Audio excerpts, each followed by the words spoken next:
بسم الله الرحمن الرحیم.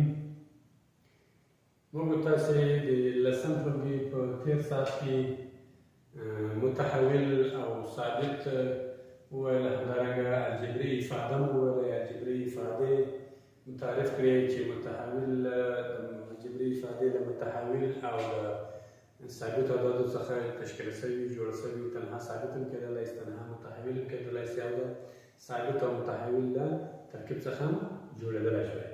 اوس راځو الجبري افادې په څو ډوله باندې. الجبري افادې په درې ډوله باندې دي. الجبري افادې په څو ډوله باندې؟ په درې ډوله باندې دي. او لومړی ډول ته راځو موږ تاسې ده. لومړی ډول یې پولینومي الجبري افادې دي. پولینومي الجبري افادې له هغو الجبري افادو څخه عبارت دي چې د مجهولاتو یا تورو توانونه یې ثابت حالات دي. د مجهول یا متحول توانې چې وي ثابت عدد وي. د دې چې پولینومي الجبري افادې ورته وایي. پولینومي الجبري افادې عبارت از یواستی توانهای متحول ثابت عدد باشه. توانهای متحول چی باشه؟ ثابت عدد باشه، نیم نباشه، از مخرج متحول عمله نباشه، از زیر جذر نباشه. یعنی میره چی میگیم؟ پولینومی الجبري افاده. پولینومی الجبري افاده موږ تاسو وایي چې دا درې حالتونه لري، درې شکلونه لري. بیا موږ تاسو وایي دا پولینومی الجبري افاده ده، که نه د دې څخه علاوه که نه. د تورو توانونه یې چې وي مکمل عدد وي. د تورو توانونه، د مجهولاتو، د متحول توان به چې ثابت عدد وي. ثابت عدد چې وي ته به یاد ده نه؟ یو، دوه، درې، څلور، پنځه، شپږ، دغسې. خو که چیرې تورو توانې منفي راغلی هم په طبیعت بیا نه راځي. موږ تاسو نشو ویلی چې دا په هغه کې راځي الجبري پولینومي الجبري افاده ده، هغه بیا نه ده. یعنی اگر توان مجهول متحول منفی آمده باشد، منفی بود، باز هم چیزی نمیشه. یعنی متحول پولینومی الجبري افاده گفتن نمیتونیم. یعنی چی باشه؟ یعنی باید عدد طبیعی باشه. عدد طبیعی ما گفتن که چی؟ از صفر شروع شده تا با چی؟ یک، دو، سه تقریبا تا دا میرسه، تا نو میرسه لایت نسبت تا. خود دلته موږ تاسو ته ګورو پولینومي الجبري افاده. موږ تاسو لومړی حالت ته ورته چې پولینومي الجبري افاده هغه افاده دي چې د تورو توان چې ثابت عدد وي. اوس دا مجهول ده که نه ده؟ توری ده که نه؟ د دې توان چې ده مثبت چې به وي پر عدد ده. توان یې څو ده؟ دوه ده. منفي 3x. په دې ځای کې د x توان دلته څو ده؟ x توان دلته یو ده. په یو لیکلو ضرورت نشته. یعنی چې توان x چی است؟ یک است. ضرورت یک نوشتن نیست. پاک لیکنیم. جمع 4. یعنی مجهول نمیشه چی است؟ ضرب x به توان 0. ما گفته بودیم که یعنی هر عدد به توان 0 مساوی به چی میشه؟ مساوی به 1. اگر 1 می‌بینیم 4 ضرب کنیم پس الان ضرورت نیست. خب یعنی چی است؟ 0 هم به طبیعی عدد میآید. یعنی من گفته میتونیم که یعنی چی است؟ پولینومی الجبري افاده 2x مربع جمع x منفی 1. 2 دلته چی ده؟ ضریب ده. په تیر درس کې تاسو ویلي 2x مربع 2 دلته ضریب ده. د چی شي ده؟ x مربع. x په توان 2 دلته 2 چی ده؟ 2 ثابت عدد. یعنی یو طبیعي عدد ده. موږ تاسو چې د تورو توانونه چې مکمل عدد دا یو چې یو مکمل عدد. نو موږ تاسو په دغه ویلو چې مکمل عدد له صفر څخه شروع شوي دي تر ذکر الله تعالی پورې، او طبیعي عدد د چې له یو څخه شروع شوي دي. نو دلته موږ تاسو وایو چې د تورو توانونه چې مکمل عدد دي. مکمل عدد یعنی له یو څخه شروع دغه د صفر څخه شروع به تر الله تعالی پورې. نو اوس جمع x توان دلته څو ده؟ یو ده. منفي 1. دلته موږ تاسو الجبري افاده ورته وایو. پولینومي الجبري افاده. همدارنګه 12 هم یو الجبري افاده ده. موږ تاسو ویلي دا چې یو ثابت عدد ده. ثابت عدد ته موږ تاسو الجبري افاده ورته ویلی شو، که نه ورته ویلی شو. همدارنګه د تورو توان یې چې د مکمل عدد څخه راځي. یعنی 12 x په توان 0.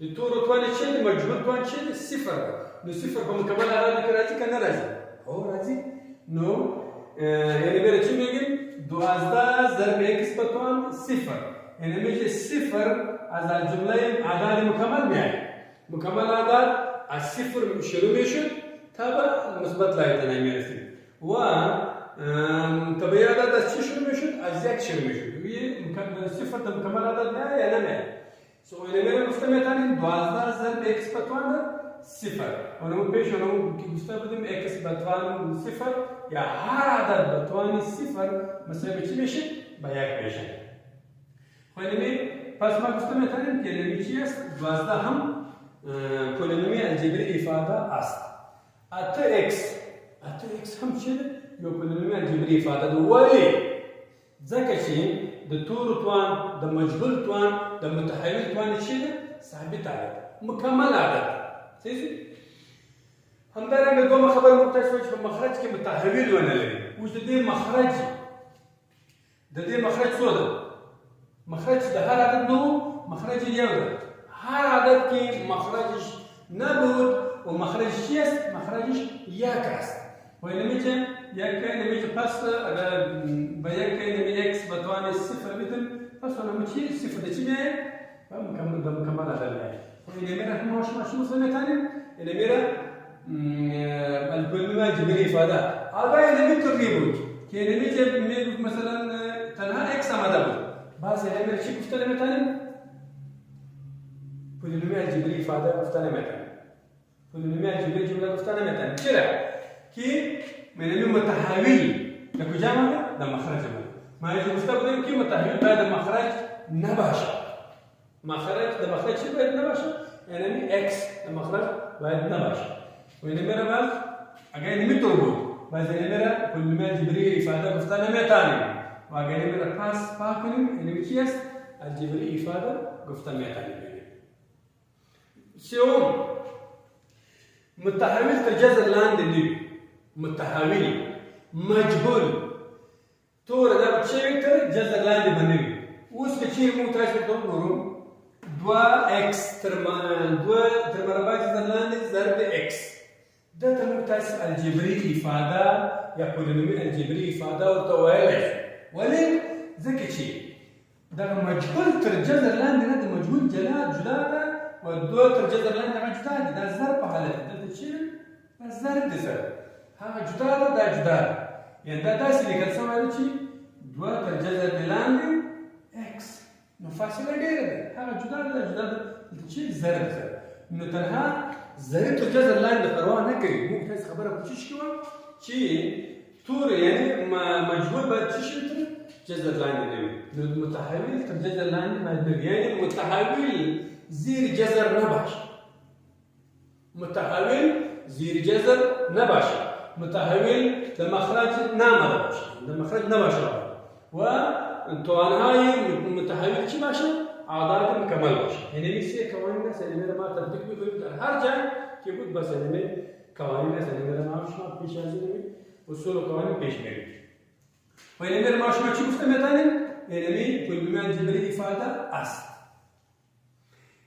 من دوز ضرب اكس زیر جذر یا زیر مربع جذر یعنی میره چی گفته میتن یعنی می کست دوز ضرب ثابت عدد بیرون است اکس زیر مربع جذر است و یعنی می ما گفته بودیم که متحول زیر جذر نباشه یعنی میره متحول زیر جذر نباشه خب ما یعنی میره ما چی گفته میتن متحول پولینومی الجبری افاده گفتن نمیتونه یعنی ده مو متاس شيء نسوت ولا پولینومی الجبری افاده نسوت ولا ذاك شيء توري مجهول متحول ترجذر له السبب مدة ممتاز البولينومي الجبري افاده نسوت ولا دوا تر اكس مربع جذر دلان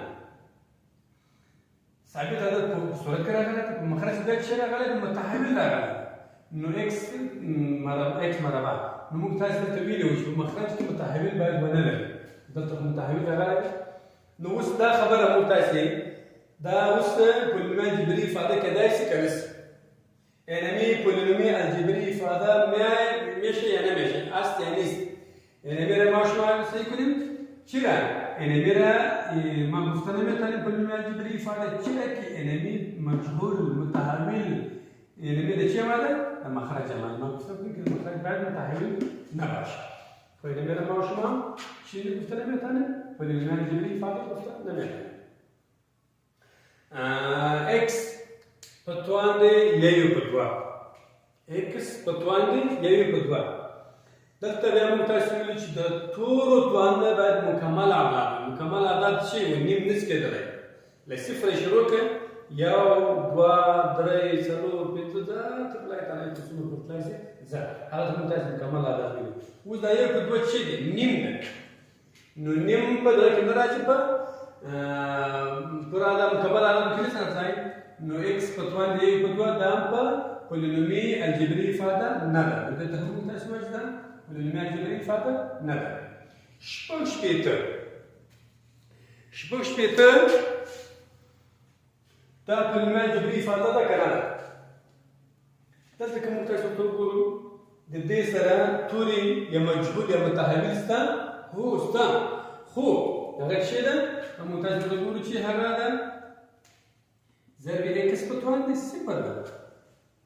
هغه موږ تاسو لیکلو ضرورت نشته ولې هغه مسایل کې بیرته په چیز سره یو څه بیرته شپږ شپېته ته ضرب کړو بیرته عین عدد تاسو سره کوي نو موږ تاسو وایو چې دا ته هم موږ تاسو څه ویلی صفر په مکمل اعداد کې راځي که نه راځي نو چې صفر مکمل اعداد کې راځي موږ تاسو وایو چې شپږ شپېته هم څه ده یو پولینومي الجبري ifade ده ځکه چې د تورو یا مجهول توانې څه راځي یو مکمل عدد راځي د دې لیکلو ضرورت نشته موږ دفاع کوو تنها شپږ شپېته یا 66 هم پولینومي الجبري ifade است یا گفتم تاني بدونی یو لنډ بیا متوجه سیم پولینومي الجبري ifade موږ تاسو ویل چې پولینومي الجبري ifade په درې ډول باندې دي له هغه جملې څخه موږ تاسو پولینومي الجبري ifade اوس ولو پولینومي الجبري ifade هغه ده چې د متحول یا مجهول یا تورو توانه شي مکمل اعداد موږ تاسو لیکلي دي چې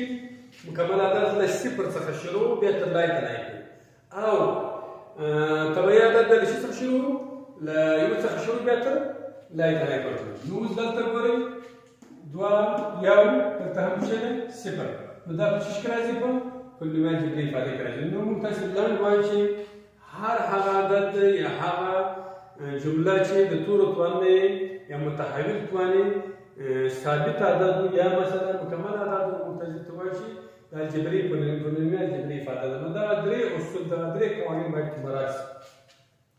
د تورو توانې مکمل عدد وي په مخرج کې متحول ونه لري دا متجد ده کراس کوي. همدارنګه متحول تر چش لاندې نه تر جذر لاندې که متحول تر جذر لاندې وو یا متجد پولینومي الجبري ifade نشو لري او که تنها ثابت راغلی لکه دا توري توانې چې دي مکمل عدد کې راځي یو ډول نو دا موږ تاسو پولینومي الجبري ifade ورته وایو. دلته دوهم مثال راغلی دوهم مثال به تاسو ته ولولئ تر دوی ګورئ انشاءالله ستونزه به نه وي دا اوس موږ تاسو ته نن ورځې درس د لسم جوړ کړي. مننه.